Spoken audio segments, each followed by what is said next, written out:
محمد. حمد و صلات کے بعد معزز و محترم سامعین کرام، آج رجب المرجب کی 20 تاریخ ہے اور 10 دن کے بعد شعبان المعظم کا مہینہ شروع ہونے والا ہے۔ رجب کے آخری دنوں میں بہت سی نسبتوں کے دن ہیں۔ عموماً 22 رجب کو کنڈوں کا ختم دلایا جاتا ہے، جس کی نسبت حضرت امام جعفر صادق رضی اللہ تعالی عنہ سے کی جاتی ہے، اور بعض کتابوں میں ان کا وصال 15 رجب المرجب بھی ہے کہ 15 رجب کو آپ کا وصال ہوا۔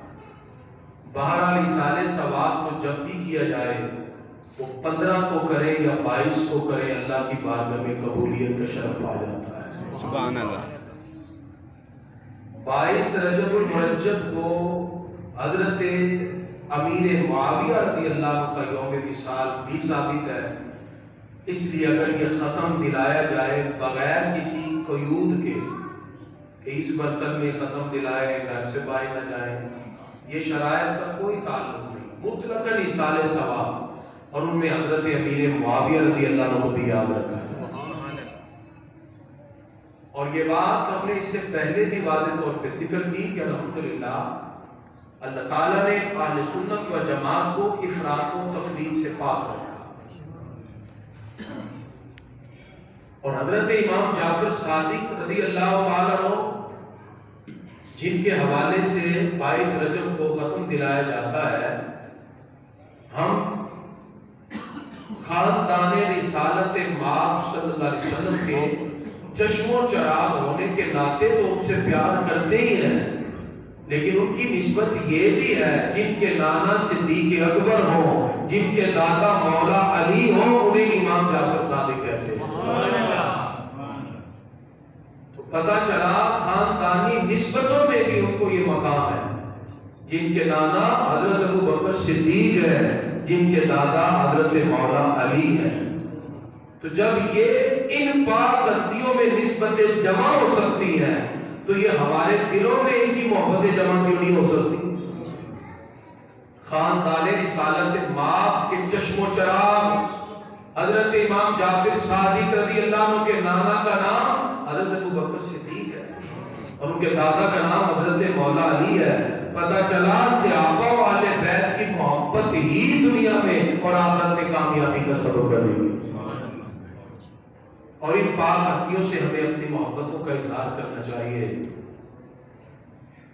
لہذا حضرت امیر معاویہ رضی اللہ تعالیٰ عنہ صحابی رسول ہیں، سرکار نے جن سینوں کو منتخب کیا وحی کو لکھنے کے حوالے سے، ان پاک سینوں میں ایک سینہ حضرت امیر معاویہ رضی اللہ عنہ محدث ہیں، فقیہ ہیں، بے بدل خطیب ہیں۔ ان کی سگی بہن حضرت ام حبیبہ رضی اللہ تعالی عنہا سرکار کی زوجہ، پوری امت کی ماں ہے۔ اللہ فرماتا ہے وَأَزْوَاجُهُ أُمَّهَاتُهُمْ، فرمایا کہ میرے محبوب کی بیویاں ہیں وہ پوری امت کی ماں ہیں۔ لہذا ان کی سگی بہن حضرت ام حبیبہ سرکار کی زوجہ امت کی ماں ہے، اور حضرت امیر معاویہ پوری امت کے ماموں ہیں۔ اس لحاظ سے بے شمار حدیثوں کے راوی آقا علیہ الصلوۃ والسلام کے ساتھ سفر میں رہے، حجر میں رہے۔ اہل سنت و جماعت کا موقف یہ ہے کہ صحابہ کرام کے مابین اگر کہیں اختلاف بھی ہوا تو مشاجرات صحابہ میں ہم اس کو خطا اجتہادی پر معمول کرتے ہیں۔ ان کے مابین غلط فہمی سے اگر کوئی اختلاف بھی ہو، امتی کو یہ حق نہیں پہنچتا کہ کسی کو برا کہے۔ ماں باپ کا اگر اختلاف ہو جائے تو اولاد نہ ماں کو برا کہہ سکتی ہے نہ باپ کو، ان کے لیے ماں باپ دونوں کا ادب ضروری ہوتا ہے۔ ہم امتی ہیں، ہم چھوٹے ہیں، ہم پر لازم ہیں ہم صحابہ کا بھی ادب کریں، اہل بیت کا بھی ادب کریں۔ حضرت عبداللہ ابن مبارک رحمت اللہ علیہ امام ابو حنیفہ کے لاڈلے شاگرد فقہ حنفی کے بہت بڑے امام. کسی نے پوچھا حضرت امیر معاویہ رضی اللہ عنہ کا مرتبہ زیادہ ہے یا حضرت عمر بن عبد العزیز کا؟ اور میں جس گھوڑے پر بیٹھ کر حضرت امیر معاویہ رضی اللہ عنہ سرکار کے ساتھ جہاد کرنے گئے اس گھوڑے کے نتنوں سے لگنے والی خاک کا درجہ بھی عمر بن عبد العزیز سے زیادہ ہے. وہ صحابی رسول ہے. اور صحابہ کے بارے میں اللہ فرماتا ہے وَكُلٌّ وَعَدَ اللَّهُ الْحُسْنَى، ہم نے سب سے جنت کا وعدہ کر لیا. سب سے خواہ وہ فتح مکہ سے پہلے یا بعد میں. آپ کے بارے میں قول یہ ہے کہ فتح مکہ سے پہلے اسلام قبول کیا، اظہار فتح مکہ کے بعد کیا. تو اللہ فرماتا ہے لا یستوی منکم من انفق من قبل الفتح وقاتل اولئک اعظم درجۃ من الذین انفقوا من بعد وقاتلوا وَكُلًّا وَعَدَ اللَّهُ الْحُسْنَى. فرمایا فتح مکہ سے پہلے اسلام قبول کرنے والے صحابہ کا درجہ اگرچہ زیادہ ہے لیکن بعد والے یا پہلے والے فرمایا ہم نے سب سے جنت کا وعدہ کر لیا. لہذا جناب سیدنا حضرت امیر معاویہ رضی اللہ تعالیٰ عنہ 41 ہجری میں حضرت امام حسن مجتبی رضی اللہ عنہ نے آپ کی بیعت کی. 20 سال تک سلطنت اسلامیہ کے سلطان رہے. 60 ہجری میں آپ کا وصال ہوا. اس لیے صحابی رسول ہیں، ان کے ہاتھ پر لاکھوں لوگوں نے کلمہ پڑھ کے اسلام کو قبول فرمایا. جن کے ہاتھ پہ لاکھوں لوگوں نے کلمہ پڑھا وہ جناب حضرت امیر معاویہ رضی اللہ عنہ صحابی رسول ہیں. اس لیے گرامی قدرات اہل بیت و صحابہ میں سے ہر فرد کے ساتھ ہماری محبتوں کا اور احترام کا رشتہ وابستہ رہنا چاہیے. اسی وجہ سے اہل ایمان 22 رجب کو جو ختم دلاتے ہیں اس میں حضرت امام جعفر صادق رضی اللہ عنہ اور حضرت امیر معاویہ رضی اللہ عنہ کو بھی دعا میں شریک کیا جاتا ہے. اور اسی طرح رجب کی 27ویں شب کو اللہ نے اپنے محبوب کو عظیم ترین معجزہ معراج کا عطا فرمایا. اور آج کی ہماری گفتگو کا بنیادی جو نقطہ ہوگا وہ معراج کی حکمتیں. کون کون سی حکمتیں؟ تو گرامی قدرات نبی کریم صلی اللہ علیہ وسلم نے 40 سال کی عمر میں اعلان نبوت فرمایا اور اس کے بعد جیسے ہی اعلان نبوت فرمایا تکلیفوں کے پریشانیوں کے پہاڑ ٹوٹ پڑے. کفار نے ہر اذیت پہنچائی. نبی کریم صلی اللہ علیہ وسلم ان تمام تکالیف سے گزرتے گئے. 10 نبوی جب ہوئی پریشانیاں عروج پر آ گئی. 11 نبوی کو اللہ نے اپنے محبوب کو سفر معراج کی عظمت عطا فرمائی. آج ہم جانیں گے کہ اس کی حکمتیں کیا ہیں. میں آپ کی یہاں توجہ چاہوں گا. انسان کا کوئی بھی کام ہو اس کے پیچھے کوئی وجہ ہوتی ہے، کوئی غرض ہوتی ہے، کوئی علت ہوتی ہے، اس کا کوئی فائدہ یا اس کے کوئی اغراض و مقاصد ہوتے ہیں. لیکن رب کے کسی کام کی کوئی وجہ نہیں ہوتی. اللہ کے ہر کام کی حکمت ہی ہوتی ہے. اگر آپ میرے جملے کو سمجھیں میں پھر ریپیٹ کرتا ہوں. ہمارے کسی بھی کام کی کوئی وجہ ہوتی ہے. آپ کے گھر میں بیل ہوئی، آپ آئے کہ ایک شخص ہے، آپ نے کہا جی خیریت، آنے کی وجہ، اس کا مطلب وہ آیا ہے کوئی وجہ ہے. تو ہم انسان ہیں، ہمارے ہر کام کی کیا ہوتی ہے؟ وجہ ہے. ہم وجوہات ڈھونڈتے ہیں، کوئی غرض ہے، کوئی علت ہے، ہم کسی فائدہ اور منفعت کو دیکھ کے کام کرتے ہیں. ہمارے ہر فعل کی، ہر کام کی وجہ ہے، لیکن رب کے کسی کام کی کوئی علت، کوئی غرض نہیں. اللہ رب العزت کی ذات اس بات سے بہت بلند ہے کہ اس کی کوئی خوبی کو کسی فعل کے ذریعے مکمل کیا جائے. یہ جملہ غور سے سمجھنے والا ہے. اللہ کی ذات اس سے بہت بلند ہے کہ اس کی کوئی خوبی کسی فعل کے ذریعے مکمل ہو، تاہم اس کے ہر فعل میں حکمتیں پوشیدہ ہیں اور مومن اپنی بصیرت سے ان حکمتوں کو تلاش کرتا رہتا ہے۔ اس لیے ہم اللہ کے کسی کام کی وجوہات نہیں ڈھونڈتے، بلکہ رب کے ہر فعل کی حکمتیں تلاش کرتے ہیں۔ اس لیے گرامی حضرات یاد رکھیے، اللہ رب العزت کا کوئی کام اتفاقاً یا رسماً نہیں ہوتا۔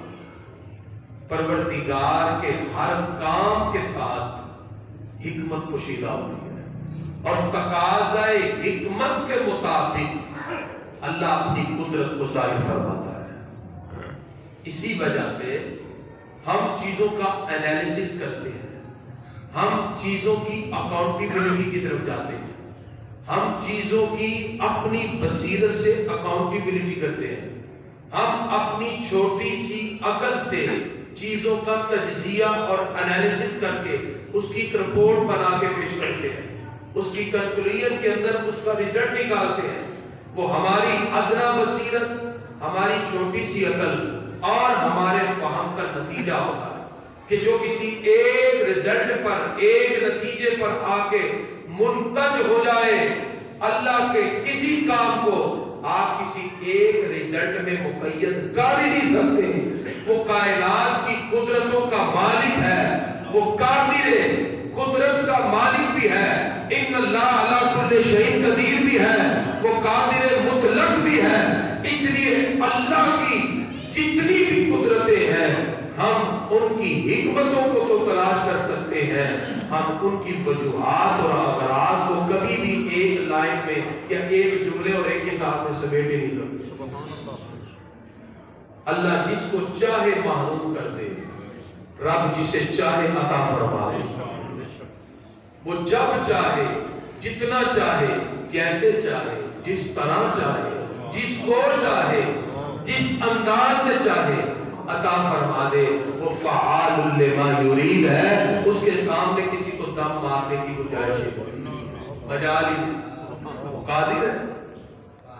اس لیے گرامی کا حضرات، ہم اپنی ادنا بصیرت سے، اپنی چھوٹی سی سمجھ اور اپنی فہم سے چیزوں کو دیکھتے ہوئے اس کی غرضوں کو تلاش کرتے ہیں، لیکن اس واقعہ معراج میں ہم اغراض اور وجوہات نہیں ڈھونڈیں گے، بلکہ رب کی حکمتوں کو ڈھونڈیں گے۔ اس لیے میں نے کہا کہ یہ اللہ رب العزت نے عظیم معجزہ معراج عطا کیا، لہذا اس کی وجوہات نہیں ہے بلکہ اس کی بہت سی حکمتیں ہیں، اور ان حکمتوں کا جاننے والا انسان ہی اللہ کی قدرتوں کو جاننے والا ہے۔ جو لوگ وجوہات میں پڑے، وہ ابھی تک اسی بحث میں پڑے ہوئے ہیں کہ معراج خواب میں ہوئی ہے کہ جسمانی طور پہ ہوئی، کیونکہ وہ تو ظاہر بین ہے، وہ تو وجوہات ڈھونڈ رہے ہیں نا، وہ انالیسس کر رہے ہیں، تجزیہ کر رہے ہیں، عقل کے جو معیارات ہیں ان سے واقع معراج کو تلاش کر رہے ہیں۔ عقل پہ پرکھنے والا ساری زندگی وجوہات ڈھونڈتا رہے گا، وہ معراج کی ریالٹی تک جا ہی نہیں سکتا، اور جو ان وجوہات سے ہٹ کر رب کی حکمتیں تلاش کرنا شروع ہو جائے، اللہ حکمتوں کو تلاش کرنے والے کے لیے حقیقت کی راہیں بھی اس کے دل میں کھول دے گا۔ اس لیے ہمیشہ یہ جملہ میرا ذہن میں رکھیں، زندگی کے کسی بھی موڑ پر اللہ کے کسی بھی امتحان میں وجوہات نہ ڈھونڈیے گا، بلکہ اس کی حکمت کے تحت اپنی گردنوں کو جھکا دیجیے گا، کامیاب ہو جائے۔ مگر نہ کربلا میں پہنچنے والے کبھی وجوہات کے پیچھے نہیں گئے، کہا یا اللہ اگر تو راضی ہے اس ننھے علی اصغر کی شہادت کو بھی قبول فرما۔ حکمت ہے، رب کی حکمت کو تلاش کرنے والا کامیاب ہوتا ہے۔ جو اللہ رب العزت کی قدرت کی اغراض کو ڈھونڈنے میں لگ جائے، وہ اللہ کی قدرتوں کی غرضیں نہیں پہچانے گا، بلکہ وہ اپنی عقل کی منہ گافیوں میں ساری زندگی گم رہے گا، اس کو کبھی حقیقت کا راستہ مل ہی نہیں سکتا۔ آپ بیمار ہیں، تکلیف میں ہیں، آپ سے کوئی نعمت چھن جائے، کسی بھی حال میں آپ کی زبان پہ یہ جملہ ہو، یا اللہ میں تیری حکمت کا کما حق ہوں احاطہ نہیں کر سکتا، یا اللہ میں تیرا بندہ، اگر تو اس پہ راضی ہے تو میں بھی اسی پہ راضی ہوں۔ بے شک بس بے شک جب آپ نے اپنی خواہشات بھی رب کے تابع کر دی، آپ سوچ بھی نہیں سکتے رب وہاں سے راستے نکالے گا جہاں آپ کی عقل بھی نہیں جا سکتی، کیونکہ آپ نے اپنی ساری خواہشات کو رب کی رضا کے تابع کر دیا۔ اس لیے حکمتوں کو تلاش کیا جانا چاہیے، نہ کہ انسان اغراض اور وجوہات کو ڈھونڈتا رہے۔ تو گرامی حضرات، شان رسالت سے باخبر لوگ ہمیشہ محبوب کے معجزات میں بھی حکمتیں تلاش کرتے ہیں۔ وہ معجزات کے اندر دلائل اور تنقیص کی بات نہیں کرتے۔ اسی لیے جنہوں نے واقعہ معراج کو عقل میں دیکھا تو وہ مکہ مکرمہ میں صبح صبح ابو جہل نے ابو بکر صدیق سے کہا، اگر کوئی کہے میں رات کو مکہ سے گیا اور مسجد حرام سے بیت المقدس ہو کے واپس آ گیا، 3 مہینے کا سفر ہے گھوڑے پر اونٹ پر، تو میں رات کو گیا رات کو ہی آ گیا، کیا ہو سکتا ہے؟ ابو بکر صدیق کہتے جی نہیں، اور میں بس بھی جس کا تو کلمہ پڑھتا ہے اس نے بھی یہ دعویٰ کیا۔ گرامی حضرات، جملہ سنے ایمان تازہ ہو جائے گا۔ ابو بکر صدیق نے کہا ظالم تو نے کہا تھا کوئی کہے، وہ کوئی تو نہیں ہے، وہ تو میرے آقا ہے۔ رب کعبہ کی قسم، اگر میرے آقا نے کہا ہے، ابو بکر اس کا اعلان کرتا ہے، میں اپنے آقا کے اس واقعے معجزہ کی تصدیق بھی کرتا ہوں، دل سے تسلیم بھی کرتا ہوں۔ اللہ اکبر یا رسول اللہ یا علی۔ اس سے ایک بات پتہ چلی، ابو بکر صدیق رضی اللہ عنہ نے پوری امت کو بتایا، لوگوں عظمت مصطفیٰ کی حدیث پر کبھی کیلو کال نہ کرنا۔ جب ہم سرکار کی عظمت کی بات کرتے ہیں، بعض لوگ کہتے ہیں جی ضعیف حدیث ہے، یہ کہتے ہیں ضعیف حدیث ہے، ہم کہتے ہیں تم ضعیف ہی کہو، ضعیف حدیث کا راوی ہے تو مسلمان ہی۔ ابو بکر صدیق کہتے ہیں اس امت کا فرعون بھی، اس امت کا فرعون اور کافر بھی اگر عظمت مصطفیٰ کی بات کرے گا اپنے آقا کی شان میں، ہم اس حدیث کو بھی قبول کر لیں۔ یہ ہے کہ نہیں؟ اس امت کا فرعون ہے ابو جہل، ابھی سرکار سے تصدیق نہیں کی، اور میں میرے آقا کی عظمت پہ بات آئی ہے، سرکار نے کہا ہے تو میں گواہی دیتا ہوں میرے آقا معراج کا سفر کر کے آ گئے۔ یہ ہے عقل بھی محبوب کے قدموں پہ قربان۔ حکمتوں کو تلاش کیا کریں، کبھی بھی اغراض اور مقاصد اور وجوہات کو نہ ڈھونڈیں، وگرنہ ساری زندگی انالیسس ہی کرتے رہیں گے، نہ آپ کا فائنل رزلٹ نکلے گا، نہ عقل کی منہ شگافیوں سے باہر جائیں گے۔ اس لیے ابو بکر صدیق نے لمبی بات ہی نہیں کی، فرمایا میں اعلان کرتا ہوں میرے آقا نے کہا ہے تو سرکار رات ہو گیا آ گئے، بس آ گئے۔ اس لیے گرامی حضرات، واقعہ معراج کی کیا حکمتیں ہیں، اس کی بہت سی حکمتیں بیان کی ہیں۔ اب ان حکمتوں کا اگر ہم انالیسس کریں تو مفسرین نے بڑی حکمتیں بیان کی، ان میں پہلی حکمت یہ بیان کی کہ جتنی فضیلتیں پہلے امت جتنے بھی گزری ہیں، ان کے جو انبیاء کے پاس فضیلتیں تھیں، اللہ نے جدا جدا ہر نبی کو جو فضیلت دی، رب نے ایک ہی واقعہ معراج میں وہ سارے نبیوں کی فضیلتوں کو ہمارے آقا کی ذات میں جمع فرما دیا۔ پہلی آج کے لیے کیسے حضرت ادریس علیہ السلام جنت میں داخل ہوئے، یہ ان کی فضیلت۔ حضرت ابراہیم علیہ السلام زمین پر کھڑے ہو کر آسمان اور زمین کی ساری چھپی چیزوں کو دیکھ لیتے۔ اللہ فرماتا ہے وَكَذَلِكَ نُرِي إِبْرَاهِيمَ مَلَكُوتَ السَّمَاوَاتِ وَالْأَرْضِ، ہم نے ابراہیم کو تمام زمین و آسمان کی چھپی چیزیں دکھا دی۔ یہ اللہ نے ان کو شان دی۔ حضرت جناب سلیمان علیہ السلام ہوا کو حکم دیتے چلو بھی میرا تخت ادھر لے کے جاؤ، ہوا اڑا کے ادھر لے جاؤ، وہاں جا کے کہتے جی ادھر چلو، ہوا ادھر لے کے جاؤ۔ یہ کن کی شان دی تھی؟ سلیمان علیہ السلام، ہوا ان کے ساتھ ہے۔ حضرت موسیٰ علیہ السلام کوہ طور پر رب سے ہم کلامی کا شرف پاتے، یہ ساری عظمتیں یہ ساری فضیلتیں ان نبیوں کو جدا جدا دی.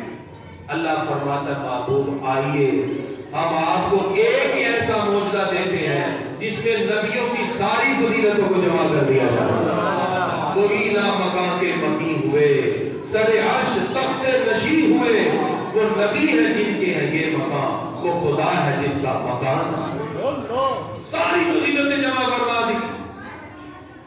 آپ کا علیہ الصلوۃ والسلام جنت کا ملاحظہ فرما رہے ہیں دوزخ کا ملاحظہ کیا زمین و آسمان کے کنارے تک دیکھیں اور ہوا جو ہے نا ہوا اس کو بھی سفر کرتے ہوئے ٹائم لگتا ہے. محکمہ موسمیات کہتے ہیں جی کل مری کے اندر برفباری ہوگی اس کے ٹھیک 3 گھنٹے بعد لاہور کا موسم جو خوشگوار ہو جائے گا. پتہ چلا مری کی ہوائیں بھی لاہور میں پہنچتے ہوئے 3 گھنٹے لے لیتی ہیں. اور سلیمان علیہ السلام کا تخت کون اٹھاتا تھا؟ ہوا. کبھی ادھر کبھی ادھر. فرمایا محبوب ہم آپ کو جس چیز پہ سوار کریں گے ہوا اس کے سامنے کیا ہوا بھی اس کے سامنے کیا ہے. مجھے ایک شخص نے کہا کہ انجی صاحب اس کو لاجیکل سمجھائیں. معراج کا واقعہ لاجیکل سمجھائیں کیونکہ آج لوگ لاجک زیادہ مانتے ہیں عقلی دلائل. تو ہم نے کہا ہم لاجیکل سمجھاتے ہیں. آج ہی کیسے؟ میں نے کہا فزکس کی تھیری ہے تھیری آف ریلیٹیوٹی. فزکس میں سائنس نے پروف کیا ہے تھیری آف ریلیٹیوٹی میں کہ کمپیریبل سپیڈ آف لائٹ سے جسم موو کرے تو ٹائم ڈیلیشن ہو جاتا ہے. کیا مطلب؟ یہ جو لائٹ ہے روشنی ہے اس کی رفتار سے اگر کوئی جسم موو کرے روشنی کی رفتار سے چلے تو ٹائم رک جائے گا. اب لائٹ کی پتہ کتنی رفتار ہے؟ منگلا ڈیم سے لائٹ آن ہوتی ہے 2:36 30 سیکنڈ پہ 31ویں سیکنڈ پہ لاہور آ جاتی ہے. یہ نہیں کہ منگلا ڈیم میں لائٹ آن ہو گئی تو لاہور فون کرتے ہیں جی 5 منٹ ہو گیا لائٹ آن ہو گئے آ گئی ہے کہ ایسے کبھی نہیں ہوا نا. آپ اپنے گھر میں بٹن آن کریں تو لائٹ آن ہوتی ہے اسی سیکنڈ میں ہو جاتی ہے. یہ وہ لائٹ ہے جس کو انسان نے بنایا ہے جو منگلا ڈیم سے لاہور پہنچتے ہوئے اسی سیکنڈ میں آ جاتی ہے. تو رب کی بنائی ہوئی لائٹ کا کیا مقام ہوگا. اور سائنس کہتی ہے کمپیریبل سپیڈ آف لائٹ سے جسم موو کرے تو ٹائم ڈیلیشن ہوتا ہے. بندہ کہتا ہے عقل نہیں مان رہی بستر گرم ہے کنڈی ہل رہی ہے اور سرکار آسمانوں کی سیر کر کے لا مکان سے واپس آ گئے بستر بھی گرم رہا کنڈی بھی ہلتی رہی. تو میں نے کہا پروف تو سائنس نے کیا ہے. تمہاری تھیری میں یہ لکھا ہے تھیری آف ریلیٹیوٹی میں کمپیریبل سپیڈ آف لائٹ سے جسم موو کرے تو ٹائم ڈیلیشن ہوتا ہے. اگر روشنی کی رفتار سے کوئی چلے تو ٹائم رک جائے گا وقت رک جائے گا. تو اور اس کے نیچے لکھا کہ یہ جو تھیری ہے یہ پریکٹیکلی فارم نہیں ہو سکتی. پریکٹیکلی فارم نہیں ہو سکتی. کوئی جسم بھی روشنی کی رفتار سے چل ہی نہیں سکا.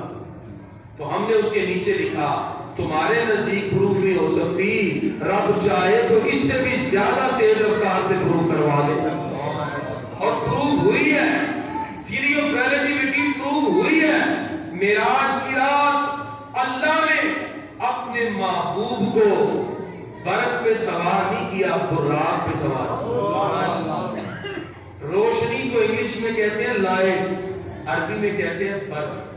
برق کہتے ہیں روشنی کو عربی میں کیا کہتے ہیں برق. اور برق کی سپرلیٹو ڈگری ہے براق. روشنی اور لائٹ کی سپرلیٹو ڈگری ہے براق. ہم نے کہا تم کہتے ہو کہ لائٹ اور روشنی کی رفتار سے کوئی جسم موو نہیں کر سکتا. اللہ نے برق پہ نہیں براق پہ سوار کیا. ہمارے آقا روشنی کے بھی کروڑویں حصے میں تیز چلتے ہوئے رب کی بارگاہ میں پہنچے ہیں اور لا مکان کی مسندوں پر فائد ہو کر واپس آئے ہیں. بستر بھی گرم ہے کنڈی بھی ہل رہی ہے. تھیری آف ریلیٹیوٹی سے یہ ثابت ہو گیا.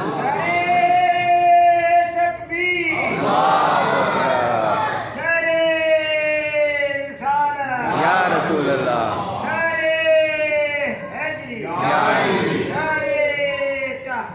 حق چاہے تو کیا نہیں کرنا مصطفیٰ مرحبا مرحبا عظمت مصطفیٰ مرحبا مرحبا شان مصطفیٰ مرحبا مرحبا. تو گرامی قدران، ایک تو ہے ہوا کا مسخر ہونا، ایک ہے لائٹ اور روشنی کو بھی مسخر کر دینا.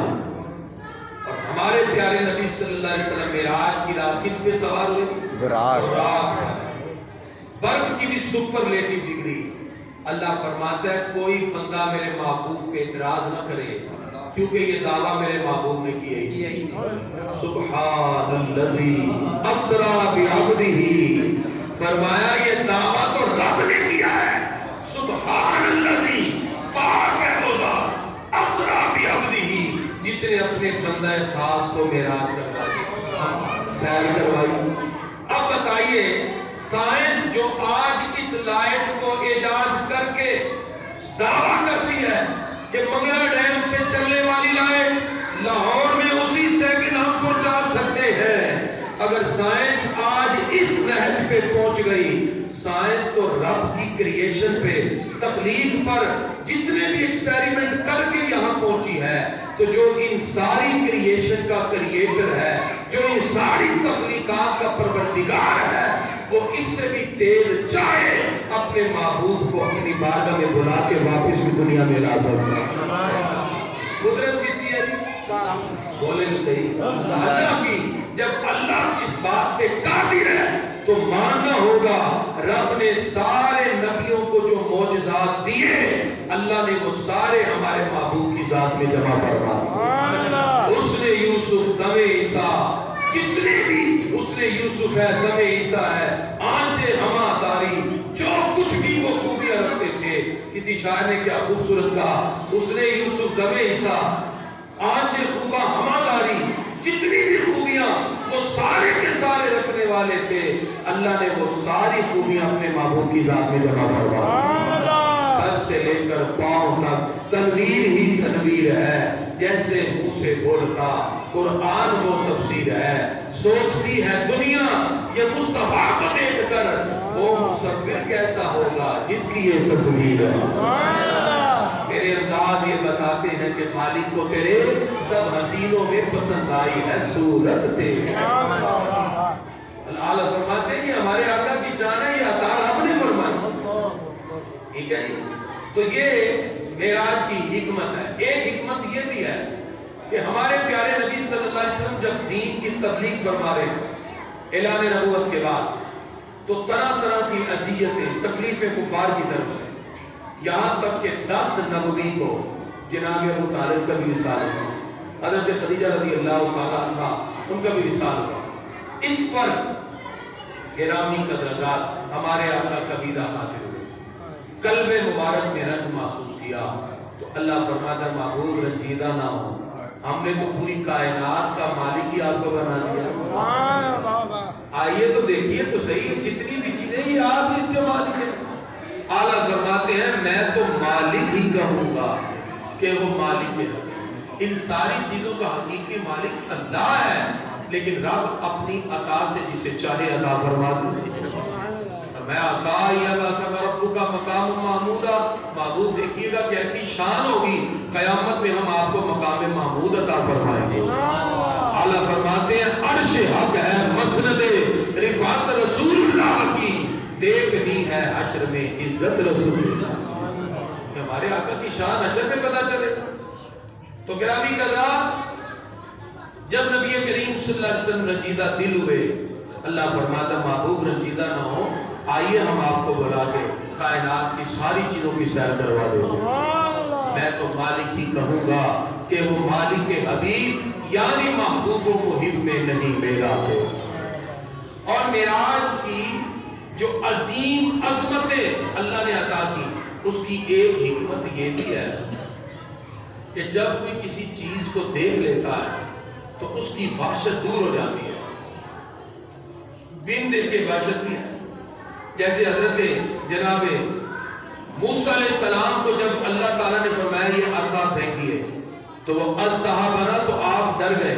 اللہ فرماتا اللہ تخف، گھبرائیے نہیں. تو گویا کہ اللہ قیامت کی وحشت سے امان دینے کے لیے اپنے محبوب کو عرش پہ بلا کے کہتا ہے محبوب یہ ساری چیزیں اپنی آنکھوں سے دیکھ لیجئے، آپ قیامت کے مالک ہیں، لوائے حمد کے مالک ہیں، مقام محمود آپ کا ہے، یہ جنت یہ دوزخ ہے، تاکہ قیامت میں محبوب ان چیزوں کو دیکھ کر وحشت میں نہ آئے، جس کو چاہے اپنے امتی کو پکڑ کے جنت میں داخل ہو۔ اللہ نے یہ ساری چیزیں اپنے محبوب کے سامنے واضح فرمائی۔ اس لیے گرامی حضرات، نبی کریم صلی اللہ تعالی علیہ وسلم آپ پر کسی قسم کی کوئی ہیبت طاری نہ ہو، یہ ساری قدرتوں کو دیکھنے کے بعد پھر جتنے بھی انبیاء کرام آئے ان سب نے اللہ کے ہونے کے بارے میں گواہی دی، جنت و دوزخ کی گواہی دی، لیکن یہ گواہیاں مکمل نہ تھیں۔ گواہی کہتے ہی اسے ہیں جو آئی وٹنس ہوتا ہے، جو آنکھ سے دیکھ کر دے۔ فرمایا محبوب وہ ساری گواہیاں جو انبیاء نے دی تھی ہم آپ کی ذات پر ان گواہیوں کی تکمیل فرما دے۔ آئیے عرش پر اور اپنی آنکھوں سے دیکھ کے بتائیے کہ جو نبی گواہیاں دیتے رہے میں